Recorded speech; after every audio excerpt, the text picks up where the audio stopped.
అసలు అనవసరంగా ఆ బస్సు అతన్ని అన్యాయంగా బ్లేడులతో కోసేసి ఇచ్చేసారు. కానీ మన పోలీసు వాళ్ళు 24 గంటలు కూడా జరిగింది.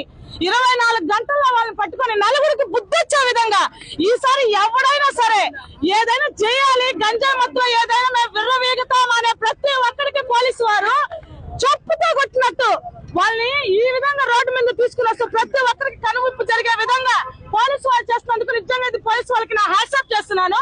ఇదే విధంగా సార్ మీరు చేశారంటే ఈ గంజాయి గంజాయిలో మత్తులో మునిగి తేలుతున్న ఈ యువతని వీళ్ళందరినీ నిజంగా మీరు ఒక తల్లిదండ్రులు చేయని వాళ్ళు కూడా పోలీసు వాళ్ళు చేస్తున్నారంటే సార్ మీరు వాళ్ళని మంచి దారిలోకి పెట్టి మంచి ఇదిగా చేయాలనే మీ తాపత్రయమో మీ ఇది ఇంతవరకు సార్ ఈ విధంగా కానీ చేస్తుంటే మన నెల్లూరు జిల్లాలో ఇన్ని మటలు జరగవు.